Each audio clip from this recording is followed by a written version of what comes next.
Hello friends, मैं हाजिर हूँ आज की क्रिप्टो की ताज़ा खबर के साथ। चलिए शुरू करते हैं फर्स्ट खबर से। फोल्ड ने घोषणा करी है कि स्ट्राइप और वीज़ा के साथ मिलकर एक नया product fold bitcoin credit card launch करने वाले हैं। इस कार्ड का उद्देश्य यूजर को उनकी रोज़मर्रा की खरीदारी पर बिटकॉइन में रिवॉर्ड देना है। इस कार्ड के माध्यम से यूजर्स अपनी खरीदारी पर 3.5% तक कैशबैक बिटकॉइन में प्राप्त कर सकते हैं। इसका मतलब है कि हर बार जब आप कार्ड से पेमेंट करेंगे, आपको ट्रेडिशनल कैशबैक के बजाय सीधे बिटकॉइन में फ़ायदा मिलेगा। यह कदम क्रिप्टो एडॉप्शन को बढ़ावा देने और लोगों को बिटकॉइन के साथ जुड़ने का आसान तरीका प्रदान करने की दिशा में एक बड़ा कदम है।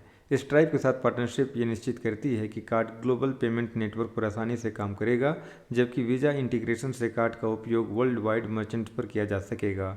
फोल्ड बिटकॉइन क्रेडिट कार्ड नए और एक्सपीरियंस्ड क्रिप्टो यूजर्स दोनों के लिए उपयुक्त है, क्योंकि यह क्रिप्टो रिवॉर्ड्स को सरल और एक्सेसिबल बनाता है। यह कार्ड न केवल बिटकॉइन होल्डिंग बढ़ाने का एक तरीका है, बल्कि यूजर्स को क्रिप्टो इकोसिस्टम में शामिल होने और डिसेंट्रलाइज्ड डिजिटल एसेट को अपनी रोजमर्रा के जीवन में इस्तेमाल करने का अवसर भी प्रदान करता है। एक नई रिपोर्ट के अनुसार क्रिप्टो मिलियनियर की संख्या 40% बढ़कर लगभग 2,50,000 हो गई है, और इस बढ़ोतरी का मुख्य कारण बिटकॉइन इन्वेस्टर्स हैं।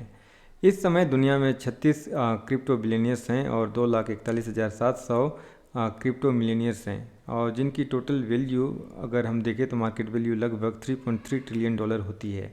रिपोर्ट में यह भी कहा गया है कि 36 बिलियनियर्स हैं और उनमें से 17 बिलियनियर बिटकॉइन होल्डिंग की वजह से बने हैं, और अभी फ़िलहाल 450 सेंटी मिलियनियर्स हैं, यानी जिनके पास $100 मिलियन या उससे ज़्यादा है।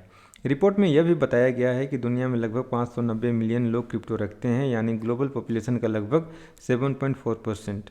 और अगर हम क्रिप्टो एडॉप्शन की बात करें तो सबसे आगे सिंगापुर, हांगकांग और यूएस हैं। यूएस में एक्चुअली अगर देखें तो पब्लिक एडॉप्शन काफ़ी अच्छा है, तो वहीं दूसरी तरफ अगर हम देखें तो हांगकांग में इंफ्रास्ट्रक्चर काफ़ी स्ट्रॉन्ग है, सिंगापुर में इनोवेशन अच्छा है, ऑस्ट्रेलिया और सिंगापुर के पास बेस्ट रेगुलेटरी एनवायरनमेंट है, जबकि मोनाको और यूएई के पास टैक्स फ्रेंडली इकोसिस्टम है। कजाकिस्तान की करेंसी का नाम तेंजे है, और कजाकिस्तान ने अपनी पहली tenge backed stable coin Solana blockchain पर लॉन्च कर दी है, और यह उन्होंने सोलाना, मास्टरकार्ड और यूरेशियन बैंक के पार्टनरशिप में करी है। इसका मतलब है कि अब तेंजे ब्लॉकचेन पर डिजिटल फॉर्म में अवेलेबल होगा।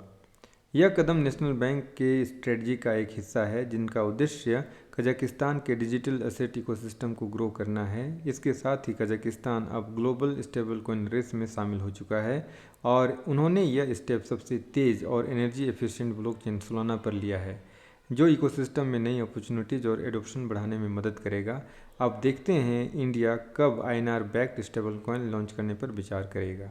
FTX रिकवरी ट्रस्ट ने bitcoin mining company genesis digital asset के खिलाफ मुकदमा दायर किया है। आरोप लगाते हुए उन पे कहा गया है कि सैम ने अलामेडा के पैसे का गलत इस्तेमाल करते हुए $1.15 बिलियन GDA को दे दिया था, और बाकी $550 मिलियन उसके को फाउंडर को दे दिया गया था।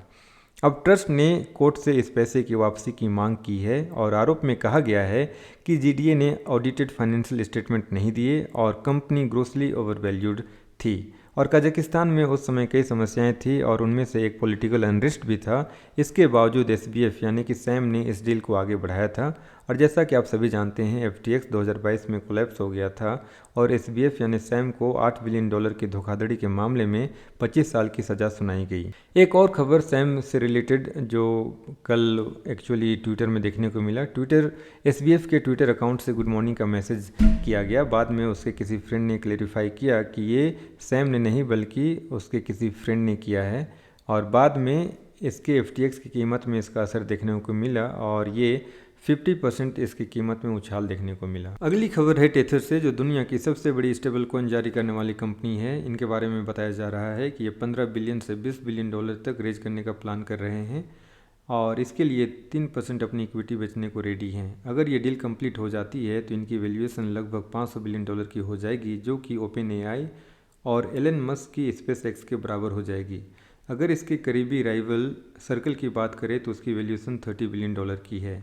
इसके साथ ही USDT या टेथर US मार्केट में लौटने की प्लानिंग कर रही है, क्योंकि डोनाल्ड ट्रंप की प्रो क्रिप्टो पॉलिसीज़ की वजह से कंपनी को नया मौका दिख रहा है, और टेथर ने US regulated stable coin launch करने की अनाउंसमेंट भी कर डाली है। 2021 में इस पर $41 मिलियन का जुर्माना भी लगाया गया था, और 2025 में क्वार्टर 2 में $4.9 बिलियन का प्रॉफिट भी इन्होंने दिखाया है और इनके सीईओ का कहना है कि इनका प्रॉफिट मार्जिन 99% है।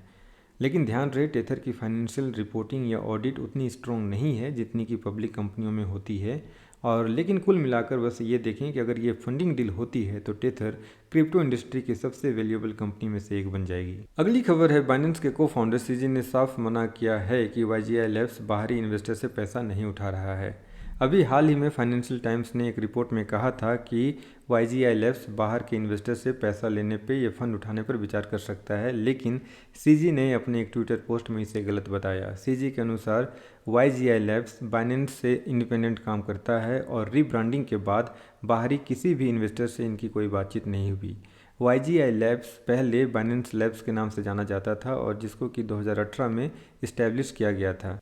उसके बाद से इन्होंने कई टॉप प्रोजेक्ट जैसे कि Aptus, 1inch, सर्टिक, dune analytics, layer 0, Meston labs and polygon जैसे बड़े प्रोजेक्ट पे इन्वेस्ट किया। 2022 में बाइनेंस लैब्स ने $500 मिलियन रेज किया था, लेकिन ज़्यादातर पैसे बाद में रिटर्न कर दिए गए। YGI लैब्स का कहना है कि वो शॉर्ट टर्म प्रॉफिट के पीछे नहीं बल्कि वो लॉन्ग टर्म प्रोजेक्ट और लॉन्ग टर्म टेक्नोलॉजी जैसे कि AI और बायोटेक पर फोकस कर रहे हैं। CD5 फंड जो गेमिंग और मेटावर्स प्रोजेक्ट पर फोकस करने वाला ब्लॉकचेन इनक्यूबेटर है, CD5 के ब्रिज में वल्नरेबिलिटी का फ़ायदा उठाकर हैकर्स ने 1.2 मिलियन के S1 टोकन चोरी कर लिए। इस हमले से 64,000 S1 टोकन होल्डर्स प्रभावित हुए हैं जो कि BNB चेन पर है।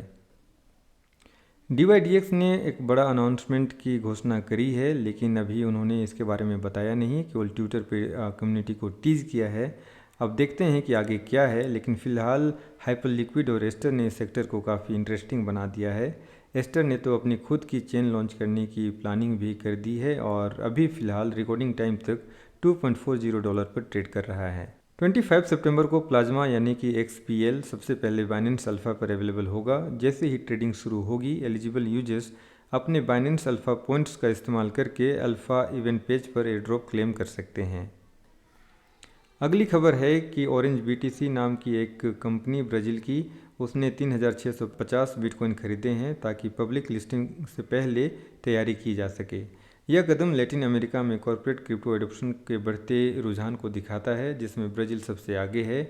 ऑरेंज ने ट्रेजरी मॉडल अपनाया है, जैसा कि स्ट्रेटजी ने 2020 में बड़े पैमाने पर बिटकॉइन खरीदकर शुरू किया था। इंडिया टुडे की एक रिपोर्ट के अनुसार फेमस हेयर स्टाइलिस्ट जावेद हबीब और उनके बेटे अनस हबीब और 3 अन्य लोगों के खिलाफ धोखाधड़ी का केस दर्ज किया गया है।